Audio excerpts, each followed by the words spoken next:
Welcome to tonight's special Ladies in Politics edition of 15 on 15.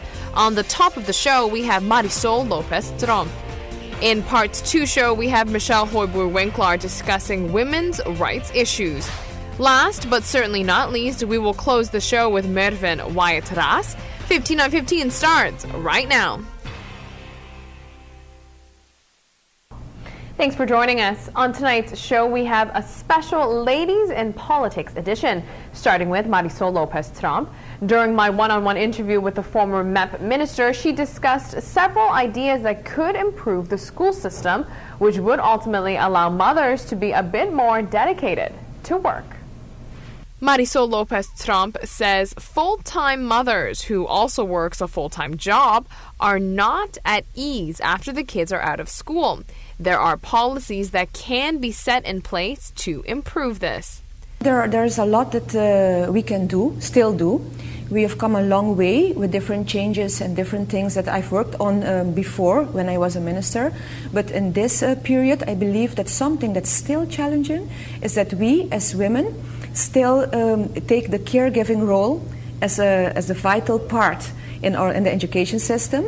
We do it with our partners, but still we feel very responsible to make both right, to work at a high level, but also to keep up at home with the kids and with the husband and the family and all the other challenges. And I believe that something that can help us, that will support us in this process, in the working process, is to have two things: a good childcare. Mm-hmm. And we have a law that is coming to Parliament that regards the quality in the childcare here in Aruba. Let's say not only the space, but also the safety and the level of the teachers and all things like that is important, because we have to be at peace with ourselves when our kids are at the crash or at school. Mm-hmm. A longer school day to develop students' artistic side can help working women and kids at the same time. But something that's very important too is that we can have a prolonged day at school, not only for the kids, but also for the youth. And in short, it is like this, that they can have in the afternoon hours school prolonged till, let's say, till 4 o'clock, 5 o'clock. That will make it possible for the kids to get like music at school, arts, sports, the time to interact with the peers at that level, with the teachers, to get guidance with the homework. And that will not only give opportunity to the kids that they use their opportunities at school to develop their talents, mm-hmm. but also for the parents that they can work and be sure that their kids are not home alone, and that the kids are not in danger, and that we don't have like kids that are exposed maybe to things that aren't well, to abuse or things like that, and we're sure that they're good taken care of. According to Marisol, in the long run and in the bigger picture, a prolonged school day can better society. And it will also make our country more secure, because the kids are busy with things that are positive for the country, especially the kids that have a marginal position in the community, that they will get the space and the chance to develop their potentials. Okay. And I believe that will be a very good support, not only for we as women or for the families, but also for the youth and the kids. Let's take a break. When we come back, we will continue with our Ladies in Politics edition. Stay with us.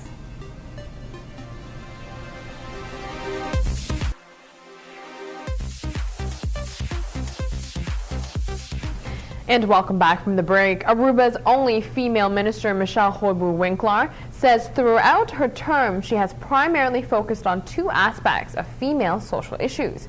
Here they are. According to Michelle, the first step for the island to achieve equality between men and women is for the female population to be aware and recognize that issues exist. I would say that the first is economic participation. Okay. And that is both a part of labor participation, so more women entering the labor workforce, mm-hmm. but not only that, more female business ownership. And so those two aspects, economic participation, because at the end of the day, economy and your ability to be able to generate an income and be able to be independent of somebody else, in this case a man, is essential in making sure that we move forward as women. So whatever we can do to make sure that women have more opportunities in the labor force, and that is, part-time work, it is raising awareness again of what is it in the labor force that keeps us behind. Educationally, we're doing so well. Right. Women and girls are doing excellent. Now we need to see it translate itself into better positions and more influential positions in the private sector.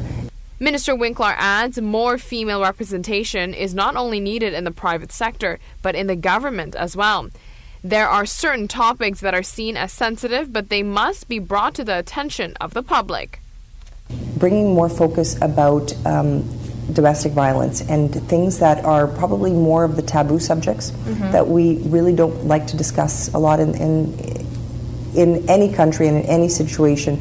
It are the things that probably we want to keep a little bit quiet, embarrassment and a lot of other factors, cultural factors. So bringing awareness around this, and SEDEM has done an amazing job of doing that, working with women that have gone through domestic violence, that have already maybe passed through it but haven't created the self-esteem that they need yet to move on from that situation, and even talking to women that are actually currently going through that situation. So those are the two key issues that I would say, if we are able to tackle these and really move on and promote and develop, I think we would be, we're looking at a much more equal opportunity for both men and women.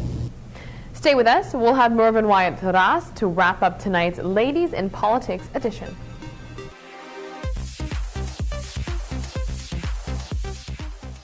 When it comes to women in politics, Mervyn Wyatt-Ras is a prominent figure. Besides for having been the president of the parliament, she has come through with several policies benefiting women. With that being said, there is still much more that needs to be done. Mervyn Wyatt-Ras says comparing the island's social policies in the past to present, you can see that great progress has been made. What I feel is very important, that even you're a man or a woman, you have equal rights. And that's what I always have stand for, and that's what I always will be standing for in politics and wherever I go. So in that sense, I've worked on different laws. We changed the law of protecting children against sexual abuse. We changed the penal code. In 2006, we passed a law. Also in that, women when they are in their marriage, if they are abused by their husband, is also not possible anymore. It's forbidden by law. And also I've worked on the zwangerschapsverlof law. That's the maternity leave law. And that's a very important change for women, that women now in Aruba can have the 6 weeks before and 6 weeks after the delivery of their baby. They have the leave, and also that they can go home for 2 hours of every day. They can go home to give their baby breastfeeding, and that's for 9 months. So I think that's a very great accomplishment. There are aspects of education, daycare, and women's rights that requires attention and proper policies still. I think that women have to have the right to study, even if they're mothers, even if they don't have enough money to do that. I think that's very important to focus on. I think also that women, we have to fix the law for the crashes, for the centers, children's centers, for women to go work and leave the child there, because it's very important. And I think that women have to have the rights, equal rights to have also equal salary, because till now, if you see, women are more working in worse paid jobs, and I think that we deserve better, and we deserve better opportunities. So. According to Mervyn, youths and families are relationships that should be nurtured. Our social affairs has developed in time. I think it's very good that we have now different departments that of social affairs, but I still feel that we have to do more for children and the youth. I feel that we have to protect our youth from different things, from drugs, from neglect, from abuse, sexual abuse. And for me, it's very important to have like a center where you can coordinate what is being done for the youth. Okay. And for the families, because I stand for the family. I think it's very important for Aruba to develop our family basis, our family relations, to support that. Thank you for being with us tonight. Have yourself a wonderful, well-rested evening to prepare for Election Day. Remember to tune into ATV all day Friday starting at 6 a.m. until the results are announced. In celebration of the network's 17th anniversary, we will have 17 on-air personalities reporting straight to your living room with every angle possible on the election. Don't go anywhere for now because Noticia Unochi starts. As for me, I'll see you tomorrow.